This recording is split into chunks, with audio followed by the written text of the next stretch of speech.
Bonjour à tous, nous allons débuter ce webinaire sur la conception paysagère.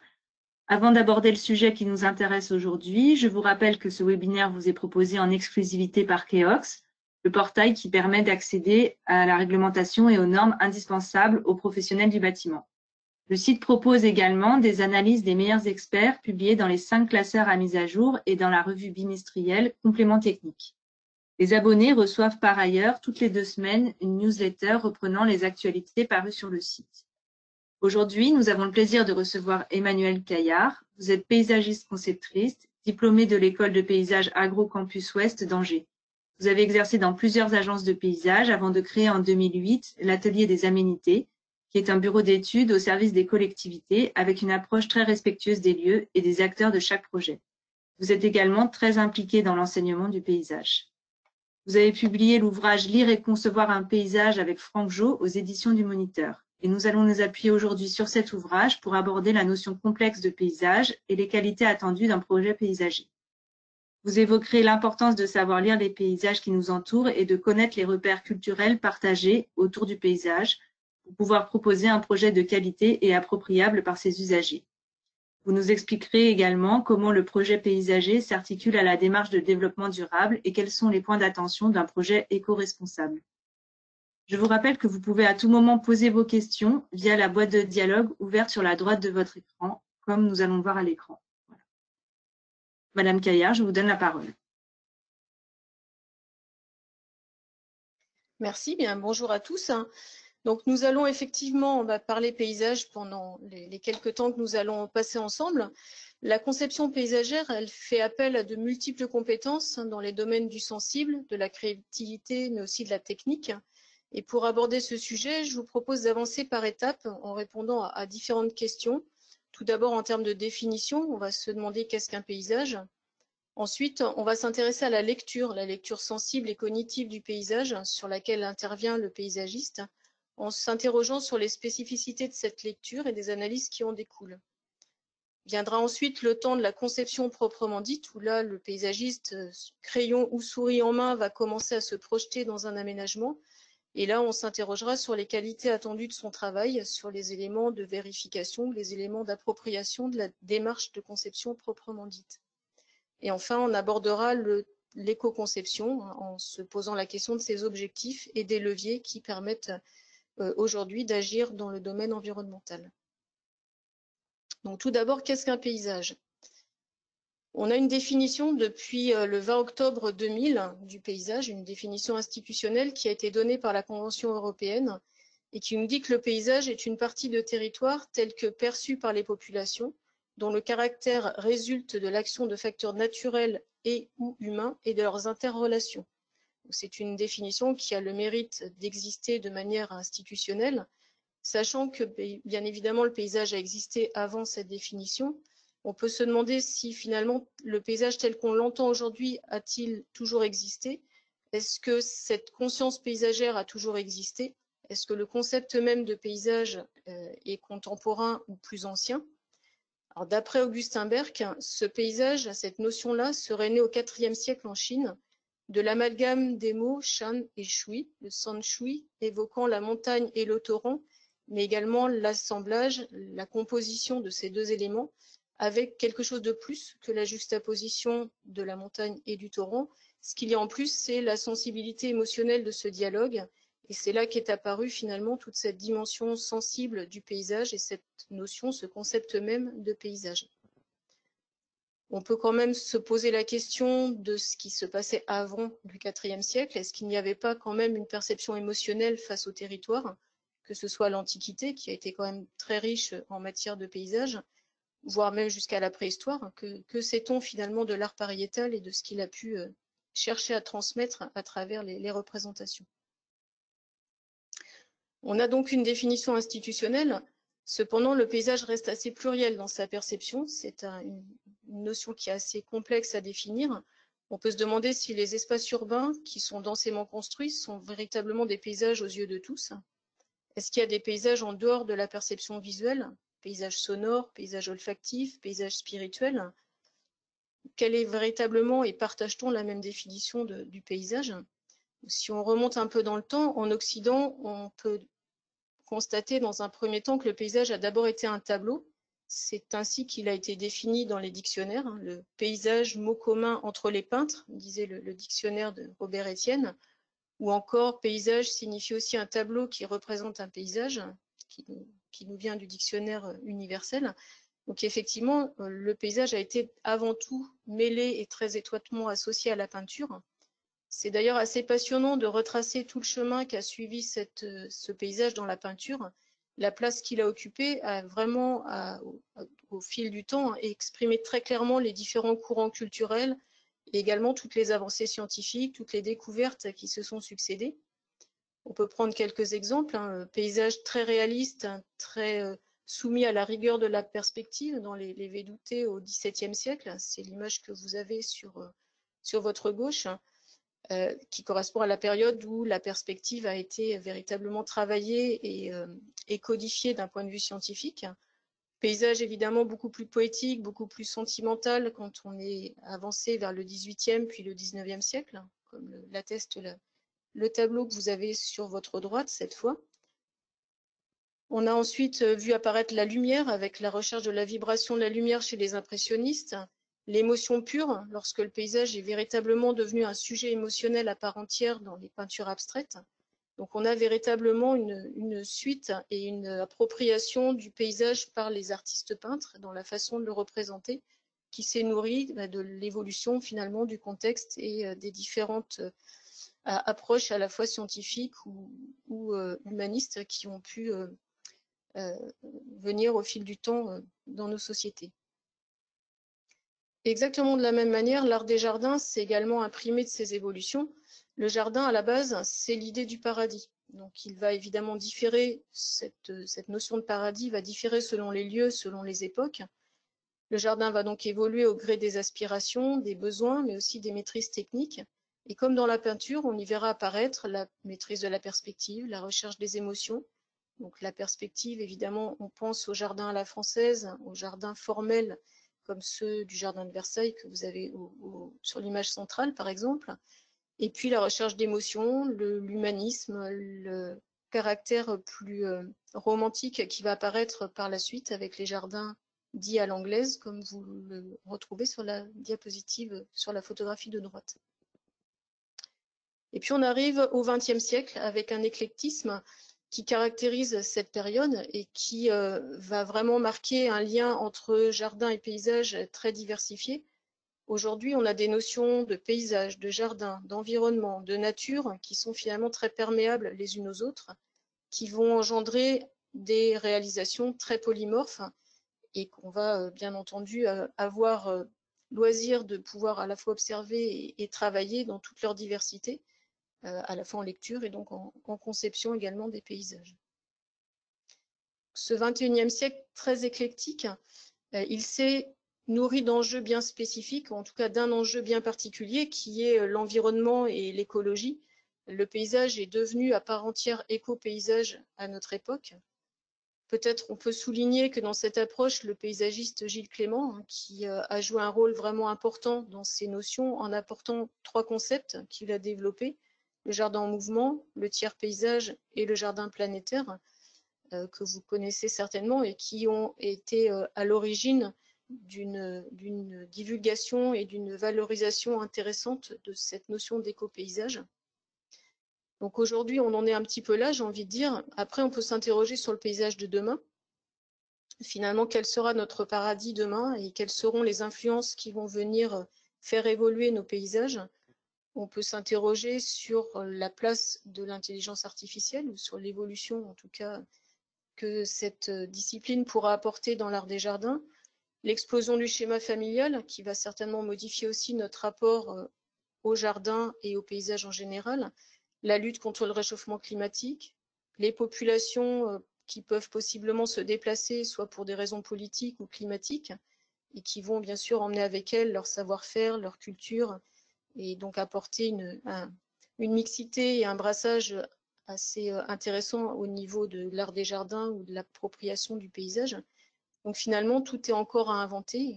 On se demande et on peut s'interroger sur ce que sera le paysage demain et comment sera-t-il traduit au niveau de l'art des jardins dans le XXIe et les siècles suivants. Finalement, si on revient à la définition du paysage, on a bien trois composantes. On a une composante matérielle géographique, c'est dans la définition de la Convention européenne la première partie, la partie de territoire. On est sur le socle géographique. Le paysage a également une composante culturelle, c'est le tel que perçu par les populations. Et puis une composante aménagée, dernière partie de la définition, dont le caractère résulte de l'action de facteurs naturels et ou humains et de leurs interrelations. Donc ce paysage, à travers la définition qu'on a donnée, la Convention européenne, a bien ces trois éléments, à la fois géographiques, culturels, mais également d'aménagement. Donc ça, c'est une constante qui est intéressante à observer, qui va être reprise ensuite quand on va travailler sur le paysage. On peut également souligner le caractère assez récent de l'institutionnalisation du paysage. La loi paysage, elle date de 1993. La Convention européenne, on l'a dit, elle est des années 2000. Donc c'est finalement relativement récent par rapport à une discipline qui existe depuis, on l'a vu, au moins le IVe siècle, si ce n'est avant. Donc cette institutionnalisation très récente, elle va, dans notre société actuelle et dans nos valeurs actuelles, placer le paysage au cœur vraiment de tout un travail très varié et très polymorphe. Le paysage, il est aujourd'hui un élément important de la qualité de vie des populations, en milieu urbain, dans les campagnes, dans les territoires dégradés, comme dans ceux de grande qualité, dans les espaces vraiment remarquables, comme dans ceux du quotidien. C'est ce que nous dit à nouveau la Convention européenne. Donc, ce qui replace bien finalement le paysage de manière très transversale dans quasiment tout ce qui nous entoure au final, que ce soit des paysages exceptionnels ou des paysages du quotidien, qu'ils soient plutôt végétalisés ou plutôt urbanisés, on est et on baigne dans le paysage, ce qui fait que le paysagiste du XXIe siècle a en charge finalement une mission qu'on pourrait qualifier de bien vaste, puisqu'il va s'intéresser très globalement à la qualité de vie et à l'ensemble du cadre de vie de nos concitoyens. Donc maintenant qu'on a un petit peu cerné cette notion de paysage et quelles sont à la fois son histoire et son devenir, on peut s'interroger sur la première des démarches que va faire le paysagiste, qui est la lecture ou l'analyse paysagère. Alors, pourquoi lire un paysage ?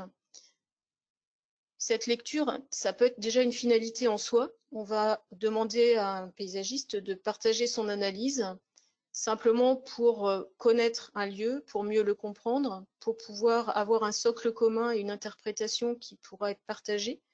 Donc certains paysagistes vont avoir des missions, j'ai envie de dire, de lecture, simplement de compréhension, d'analyse et de partage des paysages.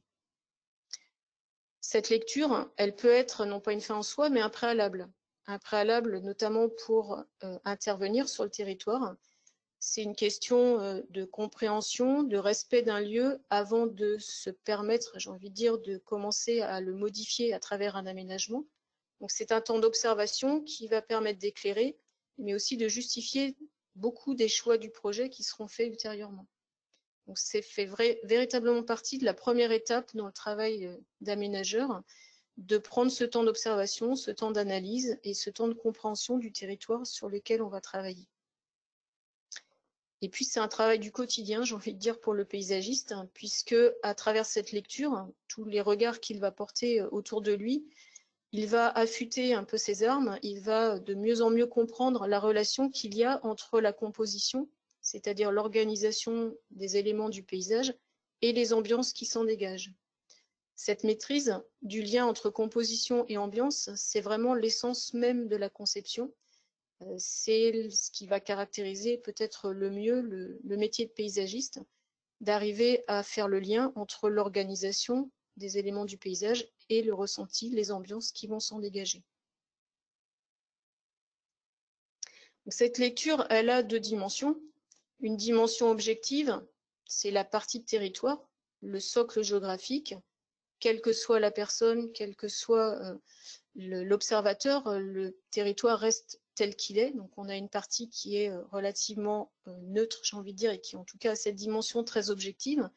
Et puis il y a une partie subjective, le tel que perçu par les populations, où là, bien évidemment, il va y avoir le regard de la personne qui observe, il va y avoir son histoire, il va y avoir son expérience, ses filtres culturels qui vont intervenir et interférer dans sa perception. Pour la partie purement objective, on va s'intéresser au climat, on va s'intéresser au relief, à la pédologie, à l'hydrographie, la couverture végétale. Donc finalement, tous les ingrédients du paysage, on va pouvoir les étudier, les analyser un par un, de manière individuelle. On va s'intéresser à certaines thématiques qui sont assez particulières et assez riches en enseignements, comme notamment la part et les formes d'énergie qui sont présentes dans le paysage, la part vivante du paysage également, qui sont souvent source de surprise et d'intérêt dans ce que l'on peut observer. Dans tous les cas, c'est une approche qui est scientifique, qui va se mesurer, se cartographier, et qui est donc avec cette dimension très objective et très scientifique de la part de l'observateur. La difficulté de cette partie objective, c'est surtout la grande multiplicité des données qu'il va falloir traiter. Sans aller jusqu'à l'exhaustivité, il y a une grande diversité des thèmes et une pluralité même des champs disciplinaires qui vont être concernés.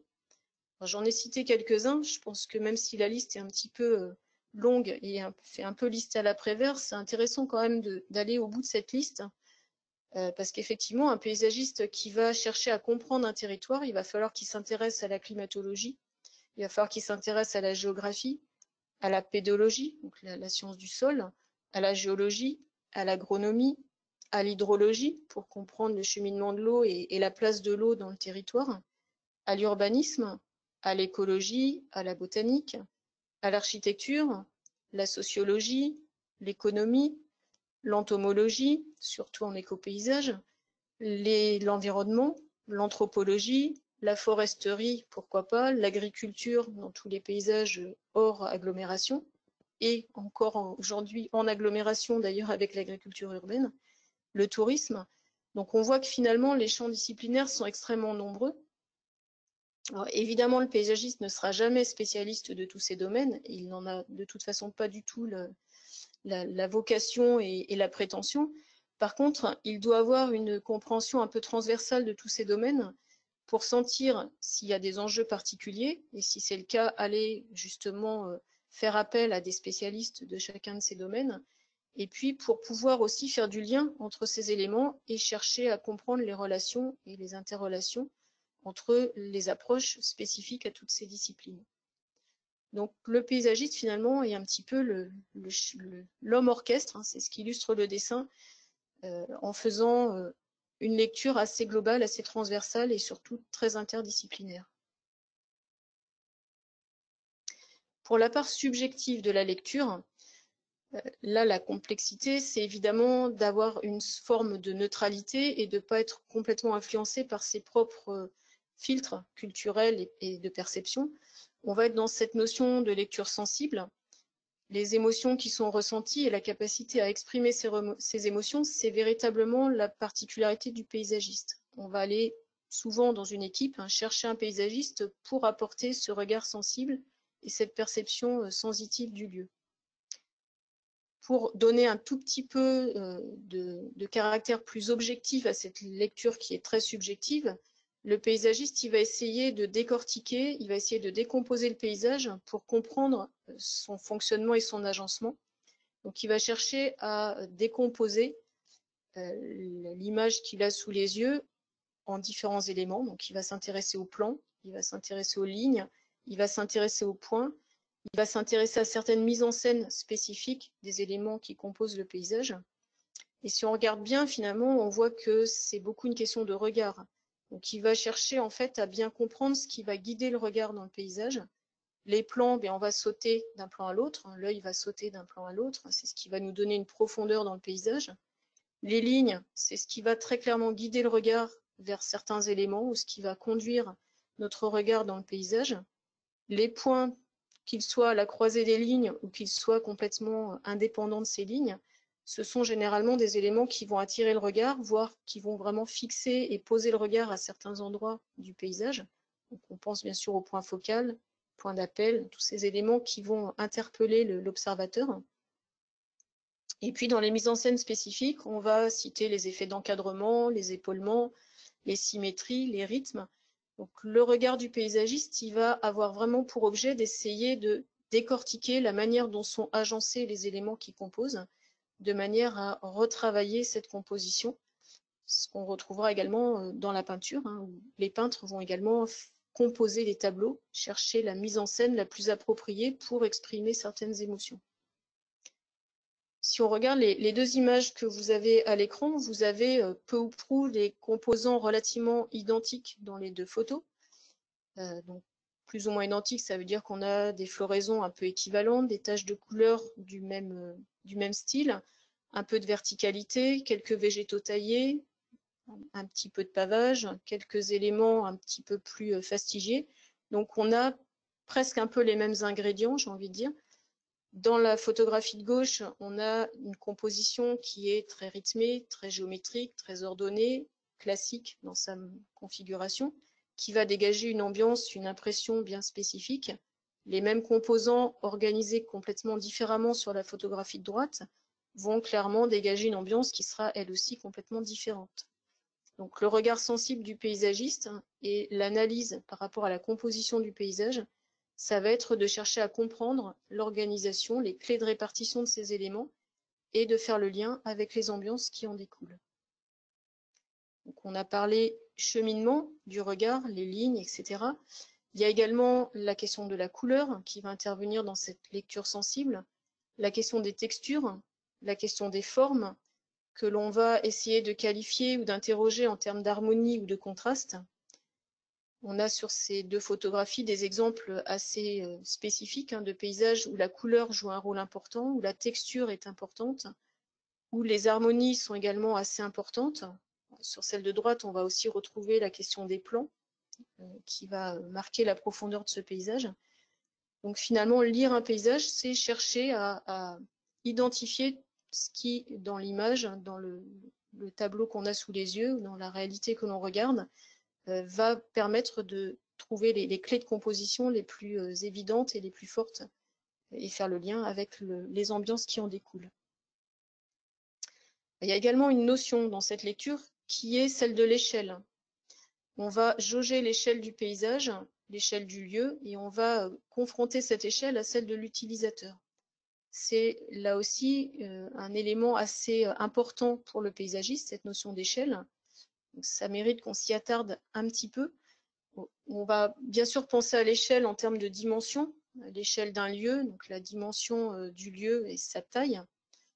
On va parler d'un plan au 1/100e ou 1/200e qui fait le lien entre la grandeur nature et la représentation sur le papier. Quand on est en lecture de paysage et quand on est en conception, il y a aussi une dimension d'échelle par rapport à nous, c'est-à-dire par rapport à l'observateur ou à l'utilisateur.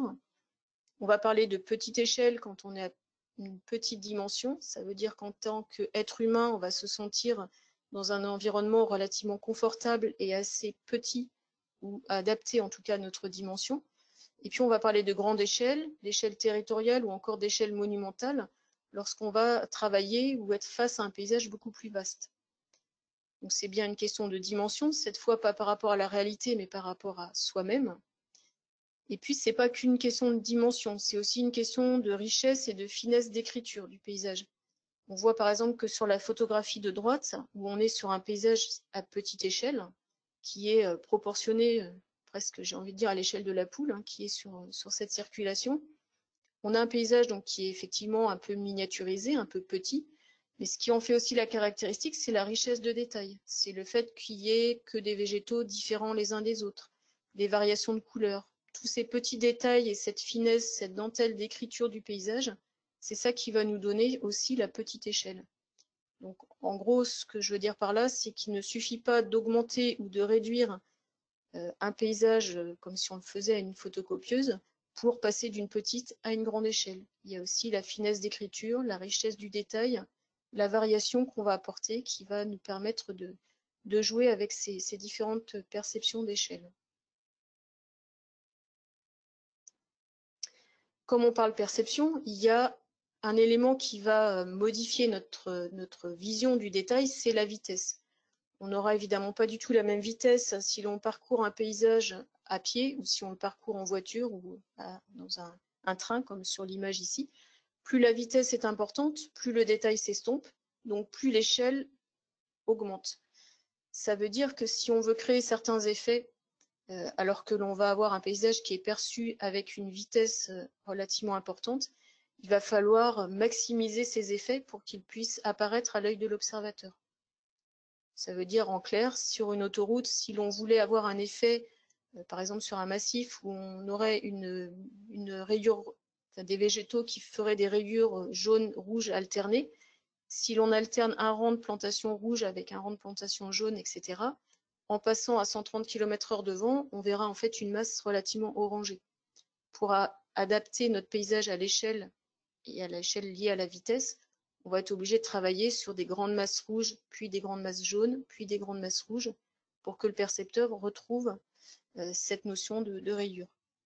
Donc l'échelle, elle est déformée à la fois par l'utilisateur, mais également par la vitesse de cet utilisateur.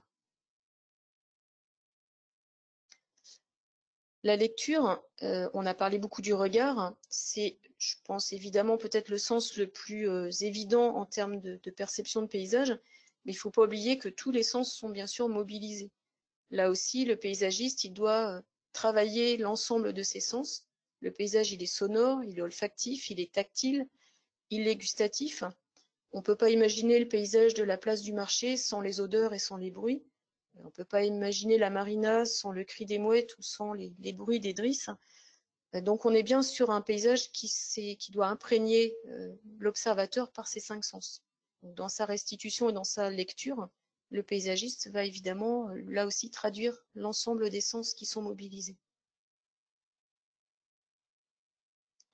Et enfin, la dernière notion importante dans la lecture, c'est le caractère évolutif de cette perception.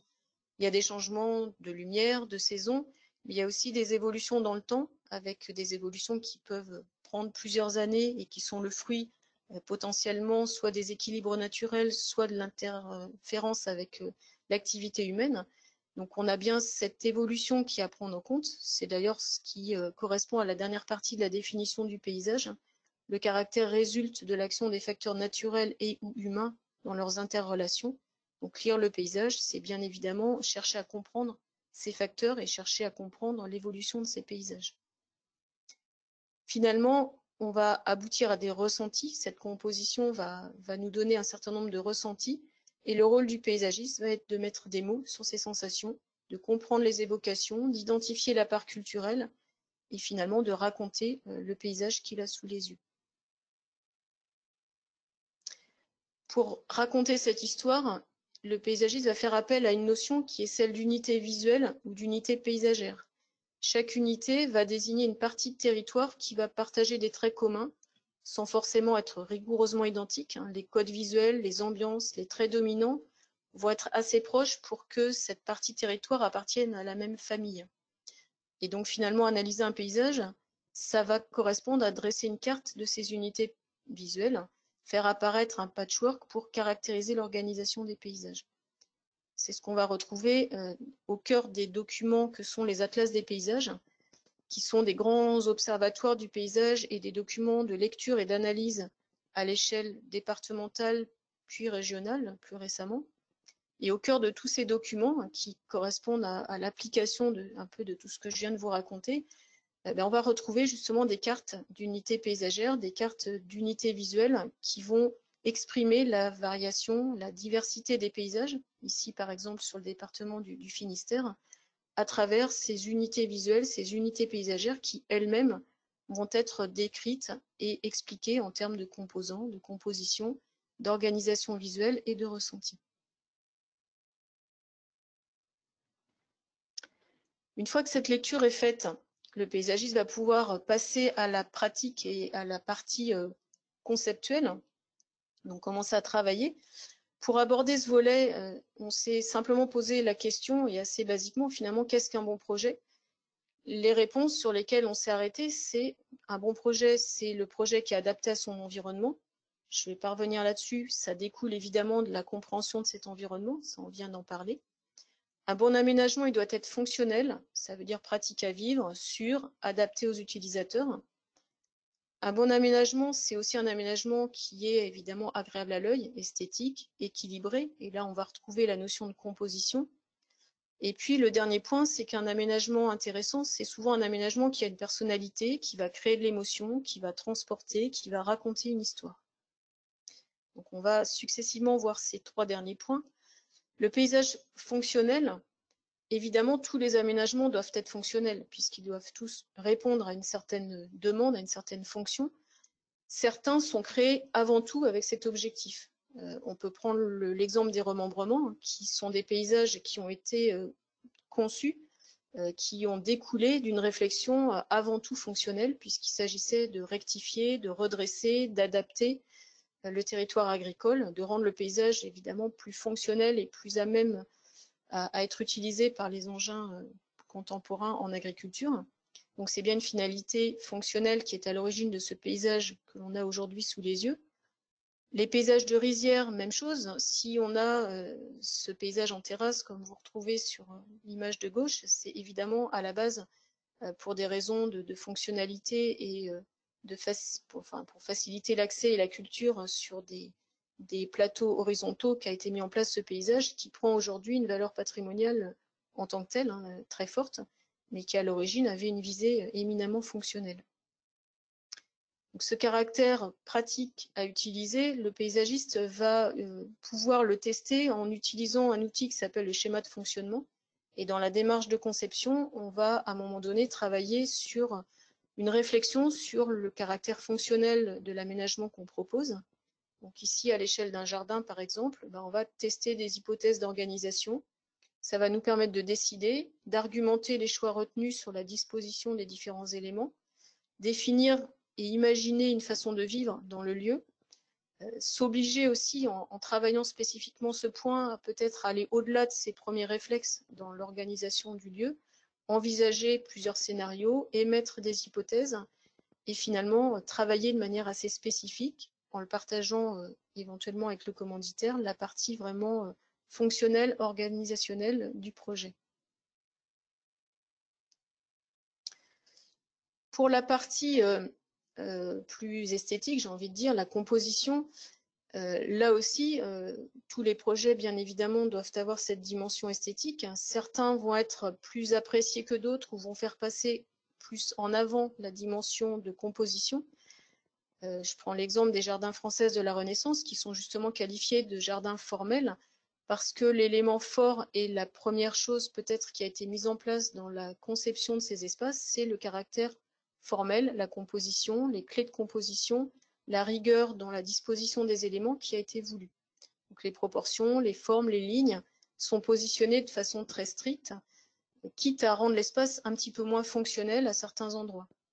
C'est une approche un peu moins connue peut-être, qu'on va retrouver très fortement dans certains paysagistes contemporains, comme chez Björn Marx par exemple, dont vous avez un exemple de réalisation à l'écran, qui va d'ailleurs composer ces aménagements en commençant par un travail de dessin au niveau d'un tableau. Donc il va vraiment travailler sur les lignes, sur les formes, sur les textures, sur les pleins, les vides, sur l'agencement des couleurs, etc. pour ensuite le traduire en paysage. Quitte à ce que, c'est ce qu'on voit sur l'allée de droite, certaines fonctionnalités soient un petit peu moins optimum que ça ne pourrait être. On voit là par exemple qu'il y a au niveau de l'allée évidemment un détour qui est à faire alors qu'une liaison de droite aurait pu être potentiellement possible. Donc la forme prend le dessus sur la fonctionnalité chez certains paysagistes. En tout cas, un paysagiste qui compose doit avoir des règles, quelles que soient les règles. Si c'est un style historique, on aura des règles historiques qui sont connues. Si on prend cette fois l'exemple du parc à l'anglaise, on aura comme règle de faire appel à des courbes, de bannir la symétrie, d'éviter les alignements, de ponctuer l'espace de points d'appel, puisqu'on n'a plus les lignes pour conduire le regard, on va appeler le regard par un certain nombre de points, comme le pont, le temple ou la tache végétale qui se trouve au fond de cette photographie. Donc on a des règles de composition qu'on va aller chercher dans les règles historiques quand on fait référence à ces jardins historiques, mais qui, dans tous les cas, doivent être définis. Donc chaque projet peut avoir des règles. Le paysagiste, il doit maîtriser son geste et dans tous les cas ne pas tracer au hasard les lignes, mais bien avoir en tête une organisation globale et décider, donc c'est véritablement un choix de sa part, des règles de composition qu'il va ensuite s'appliquer. Il choisit les règles en fonction des ambiances qu'il veut rechercher, d'où l'intérêt de la lecture du paysage et du regard du paysagiste et de sa capacité à faire le lien entre composition et ambiance. Évidemment, le paysage est en 3 dimensions. On a travaillé et on a vu pour l'instant des images plutôt en plan. Dès qu'on va passer en 3 dimensions, il va falloir tester la composition également dans sa verticalité. Donc les outils que va utiliser le paysagiste pour cela, c'est le croquis ou c'est des outils plus spécifiques en termes d'infographie comme SketchUp par exemple. Mais il y a évidemment également un test à faire dans la disposition et la composition dans la 3e dimension. Et comme on l'a vu en termes de lecture, l'échelle est évidemment très importante. L'échelle du lieu, l'échelle de l'utilisateur, l'échelle de la vitesse que le paysagiste va devoir raisonner dans sa proposition de manière bien spécifique. On peut jouer avec les échelles, on peut perturber le futur utilisateur d'un lieu en surdimensionnant les éléments ou en les sous-dimensionnant. On va adapter le travail et le projet à l'échelle du lieu. Ça veut dire que dans un grand jardin, on aura certainement des axes qui seront assez dégagés. On aura besoin d'assez grands volumes pour répondre entre les pleins et les vides à un équilibre qui sera satisfaisant.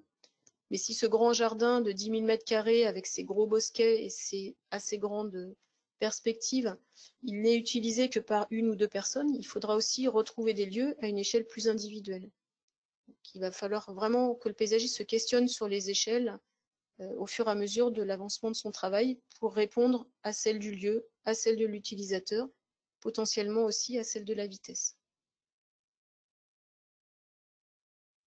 Enfin, le dernier critère pour que le paysage conçu puisse être pleinement expressif, c'est de donner un sens à son projet, donc chercher à lui faire porter un message qui peut être émotionnel, qui peut être sensitif ou qui peut être beaucoup plus concret. Cette expression du lieu, elle peut s'appuyer simplement sur une évocation d'un paysage source, d'un paysage modèle, entre guillemets, avec une retranscription qui peut être fidèle. On va faire des paysages méditerranéens, même si on n'est pas en Méditerranée, en reprenant les codes et en reprenant de manière assez stricte les éléments qui composent les paysages méditerranéens. Ou bien on peut avoir une réinterprétation. Là, à l'écran, vous avez un paysage de mangrove, et puis vous avez la réinterprétation de ce paysage qui a été faite par Gilles Clément dans les jardins du musée du Quai Branly à Paris, où on retrouve finalement sa lecture et la manière dont il a lu et dont il a extrait les éléments essentiels dans la composition du paysage d'origine et comment il les a réinterprétés et réintroduits dans son paysage projet. Donc le projet, il peut être porteur également d'une histoire ou d'un thème particulier, sans forcément que ce soit une référence à quelque chose de connu, qui peut être concret, qui peut être abstrait. Donc les paysagistes doivent rechercher éventuellement des caractéristiques, des symboles pour retranscrire, pour raconter leur histoire. En général, cette histoire, elle est souvent liée au site ou liée au commanditaire, voire dans certains cas liée au concepteur lui-même. Dans tous les cas, en général, il a un sens et il a une raison d'être à cet endroit-là.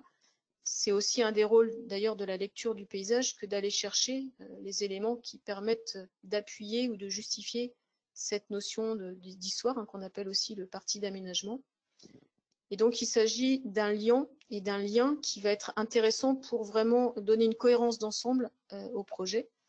Donc, sur les 3 images que vous avez en bas et puis sur les suivantes, il est fait appel à un projet qui se trouve en Vendée, qui se trouve dans une zone qui est en partie humide et sur laquelle donc le thème qui a été choisi a été de travailler sur cette notion de lieu avec un patrimoine lié au milieu humide qui était important.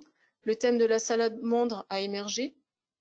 Et finalement, ce thème, il a diffusé, il est venu nourrir un peu tous les ingrédients du projet. Milieu humide a permis de travailler sur les totems et sur les formes de massettes qu'on va retrouver au niveau ici d'un observatoire et des jeux. La partie jeu pour les plus petits enfants qui étaient travaillés en cabane de saule, qui étaient au départ un peu posées les unes à côté des autres, elles ont finalement été mutualisées pour dessiner une très grande salamandre. Et puis au bout des pattes de ces tunnels, des tunnels qui formaient les pattes de cette salamandre, on s'est retrouvé avec la possibilité de créer la patte elle-même avec la petite placette que vous avez sur la photographie, qui aurait vraisemblablement pas existé s'il n'y avait pas eu cette volonté d'aller raconter cette histoire de milieu humide, de salamandre, et de s'accrocher à ce thème pour finalement apporter un peu plus de créativité, ou en tout cas un peu plus de sur-mesure, d'éléments qui permettent d'enrichir le thème et qui apportent généralement un plus au projet en faisant en sorte que ce projet soit très singulier et très différent de ce que l'on peut trouver par ailleurs. Donc cette dernière partie, ce parti d'aménagement, donc c'est véritablement ce qui va donner l'âme, ce qui va donner l'essence même du projet et ce qui va surtout en termes de qualité, je trouve, lui permettre d'en assurer la cohérence entre tous les éléments qui sont mis en place et qui sont proposés. Pour terminer, on va juste quelques mots sur l'éco-conception. Aujourd'hui, quand on enseigne le paysage, on n'enseigne pas le paysage et l'éco-paysage, on enseigne l'éco-paysage ou le paysage tout court qui implicitement inclut la dimension écologique et l'approche environnementale. Il est évidemment en lien avec les piliers du développement durable, hein, puisque parmi toutes les cibles du développement durable, le paysage, il est un levier assez évident sur beaucoup de thèmes, en termes de lutte contre le réchauffement climatique, par rapport au déplacement, mais aussi toute la politique et toute la dynamique actuelle de développement du végétal jusqu'au cœur des villes. En lien avec la préservation de la biodiversité, le paysage met en œuvre les trames vertes et bleues, travaille sur la diversité des palettes végétales, gère aussi éventuellement les invasives par rapport à la gestion du paysage. Et puis, c'est le cadre dans lequel on vit, donc ça permet la cohésion sociale, l'épanouissement des êtres humains. C'est tous ces lieux propices et qui contribuent à l'amélioration du cadre de vie. On l'a vu, le paysage, il est finalement pluriel et complètement autour de nous. Donc, on ne peut pas parler paysage aujourd'hui sans évidemment être en lien direct avec toutes ces cibles du développement durable. Plus concrètement, quand on est sur le projet, et de manière cette fois vraiment opérationnelle, quels sont les leviers dont on va disposer? Le premier levier, c'est peut-être un bilan préalable en termes d'écologie sur un lieu. Donc on parlait tout à l'heure des différentes disciplines auxquelles le paysagiste pouvait faire référence et des particularités de son regard. On parlait d'écologie, on parlait d'environnement. Si un paysage est assez sensible et s'il a des éléments patrimoniaux au niveau de sa faune ou de sa flore, évidemment, il faudra en tenir compte, à la fois peut-être pour mettre certaines zones complètement en défense, pour maintenir les écosystèmes en place, pour protéger les éléments à conserver. Donc le paysage a à prendre en compte ce bilan écologique, quitte à se faire aider par des spécialistes si le patrimoine est très sensible ou très pointu. Autre levier qu'on va retrouver très souvent maintenant dans les projets paysagers, c'est la gestion intégrée des eaux pluviales. On va parler d'infiltration, de jardins de pluie, l'utilisation des matériaux perméables et en tout cas toute la réflexion sur l'économie et la gestion de l'eau de pluie fait partie intégrante du paysage et du projet actuel. Les choix de matériaux recyclés, recyclables, les matériaux locaux par rapport à leur provenance. Le rôle du paysagiste est de s'interroger sur tous ces choix très pratico-pratiques. La limitation des exportations ou des importations, il y a un élément qui devient un élément ressource vraiment précieux, c'est le sol. Donc, éviter d'exporter ou d'importer des matériaux, équilibrer les déblais remblais, travailler sur les sols en place, c'est véritablement les démarches d'éco-conception qui se développent et qui se généralisent aujourd'hui. On a, jusqu'à il n'y a pas si longtemps que ça, souvent modifié le sol pour l'adapter au projet que l'on souhaitait, notamment en termes de palette végétale. Aujourd'hui, on va évidemment faire l'inverse, on va adapter les végétaux au sol en place, les adapter aux conditions pédoclimatiques, les adapter aux conditions agronomiques que l'on a, ce qui permet d'une part d'éviter de modifier les sols en place et d'autre part ce qui garantit une pérennité beaucoup plus forte aux aménagements puisqu'on va avoir un équilibre qui sera plus simple à trouver au niveau de de la végétation qui sera proposée. Donc, vous avez quelques exemples ici d'aménagement plutôt éco-conçu, et sur la partie de droite, on retrouve le projet de Saint-Gervais où dans cet aménagement qui était en partie avec des aires de circulation, de stationnement, donc forcément du déblai, il y a eu un travail de réutilisation de ces matériaux pour créer des volumes, créer des buts, aménager justement des écrans visuels par rapport au stationnement à partir des matériaux qui étaient directement extraits du site. Quelques labels qui permettent d'accompagner ces démarches. Des labels qui sont par rapport à la localisation végétale locale et vraie messicole, qui garantissent la provenance locale du matériel végétal dans un appel d'offres, par exemple. On a des labels plantes bleues ou MPS avec le niveau A+, qui là vont plutôt s'intéresser au mode de production des végétaux et qui vont garantir la dimension éco-responsable dans la production des végétaux, en termes d'eau ou en termes de fertilisation, par exemple.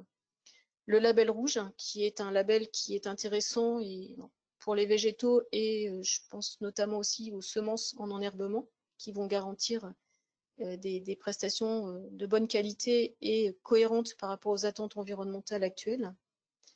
Les labels PEFC et FSC qui sont plus en lien avec la gestion des forêts. Là, on parle du bois et de la filière bois, donc gestion des forêts sources par rapport aux approvisionnements en bois. Et puis un label plus global qui est l'éco-jardin, qui va accompagner et qui va récompenser une démarche plus globale en termes d'éco-conception et d'éco-gestion, prenant en compte à la fois ce qu'on a vu, c'est-à-dire la provenance, les équilibres au niveau des blés remblais, la qualité et le maintien des sols en place, les démarches aussi par rapport aux choix de végétaux, etc. Donc tous ces labels peuvent être mobilisés et font partie de ce qui peut être communiqué en termes de démarche par rapport à l'éco-conception. Et puis je vais terminer sur juste une dernière notion qui est, après l'éco-conception, l'éco-gestion. Il n'y a pas de bonne conception sans bonne gestion, avec un maître mot qui est l'anticipation, puisqu'il faut vraiment prendre en compte en amont les moyens humains et matériels dont vont disposer les gestionnaires, les plans de gestion différenciés lorsqu'il y en a, quand on travaille par exemple pour les collectivités qui en sont pourvues. L'anticipation est très importante puisqu'il va vraiment falloir accompagner le projet dans son équilibre écologique et dans sa vie future.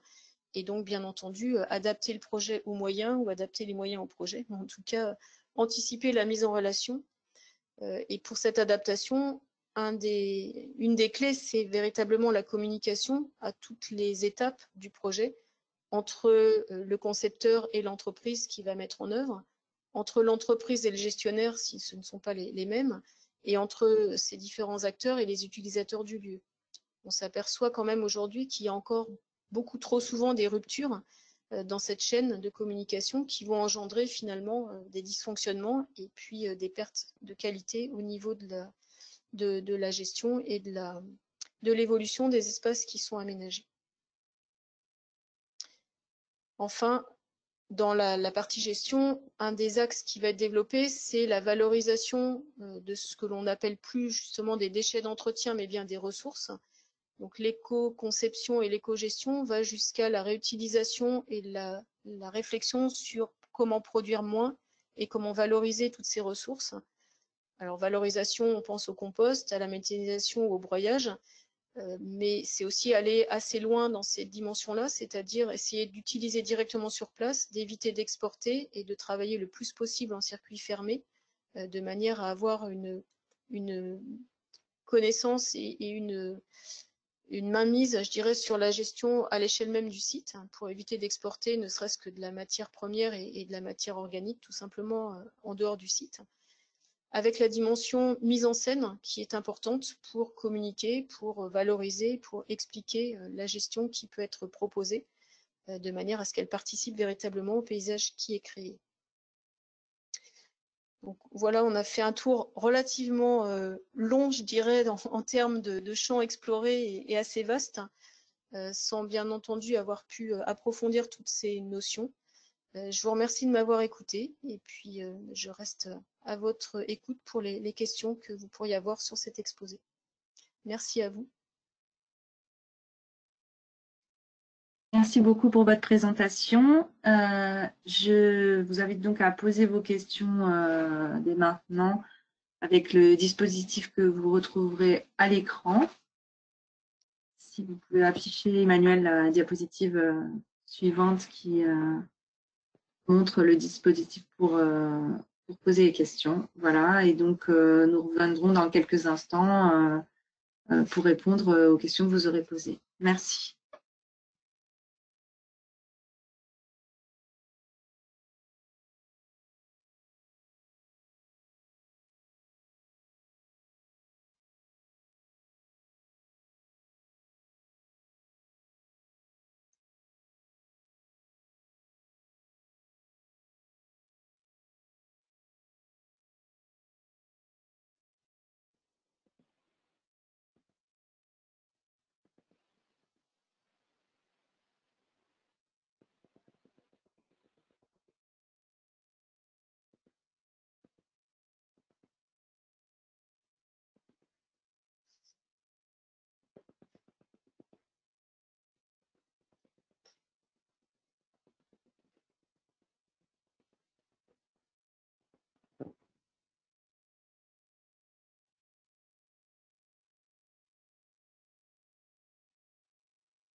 Alors, je vois une première question. En termes de coût, quels seraient les ordres de grandeur de prix au mètre carré? Par contre, je n'ai pas le début de la question.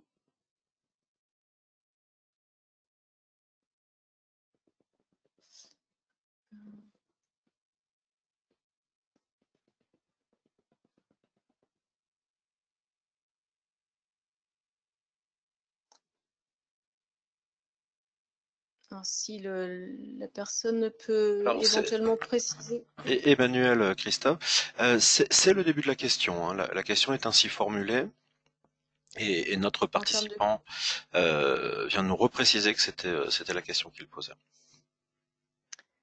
En termes de coût, quels seraient des ordres de grandeur de quoi? J'ai envie de dire.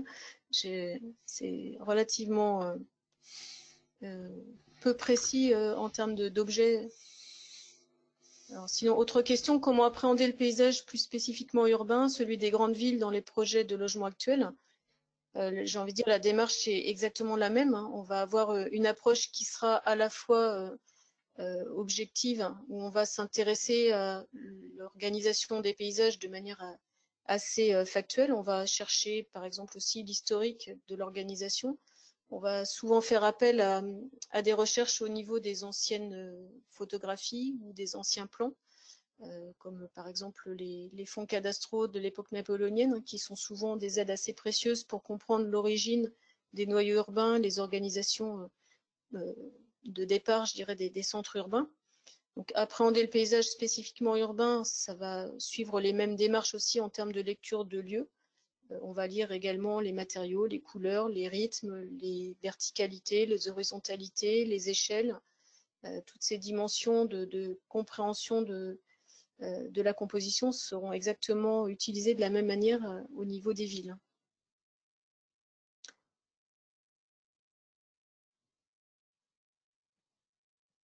Que conseilleriez-vous pour aller plus loin dans la conception et l'entretien? Formation, écrit, site internet, association. Alors, il y a finalement assez peu de littérature vraiment spécifique à la conception. Après, on va trouver souvent des ouvrages qui sont en rapport avec certains paysagistes ou qui expriment le savoir-faire de certains paysagistes en particulier. Donc, on peut bien évidemment s'imprégner, essayer d'intégrer leur démarche et s'approprier leur façon de raisonner de manière à apprendre de leur propre regard. Après, en termes de formation proprement dite, moi, je conseille quand même souvent d'aller voir ne serait-ce que les atlas des paysages pour avoir des références qui sont assez travaillées avec une méthode à l'échelle nationale, hein, donc qui sont relativement complets, quel que soit l'endroit dans lequel on va se trouver, et qui apportent ce regard bien spécifique du paysagiste sur le lieu et qui ouvrent finalement sur comment dégager des enjeux et comment amorcer des propositions d'aménagement sur un territoire. Peut-être que dans les éléments qui sont assez faciles en termes d'acquisition ou pour aller les chercher sur Internet, d'aller voir les atlas des paysages des zones qui vous intéressent au niveau du lieu sur lequel vous pensez travailler. Et puis après, on a différentes associations, je pense à Plantes et Cités par exemple sur Angers, qui vont proposer également une bibliothèque qui peut être intéressante en termes d'approche et notamment en éco-paysage et en gestion éco-paysagère, hein, de manière à coller au mieux aux attentes qui sont celles des collectivités actuellement.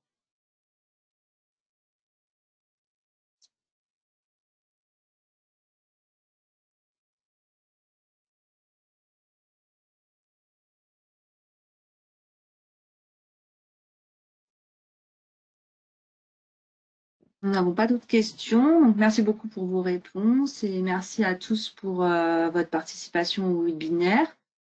Je vous rappelle que ce rendez-vous expert sera mis en ligne très prochainement sur Keox et vous pourrez y accéder directement via votre compte. Donc, merci à tous pour votre participation et bon après-midi.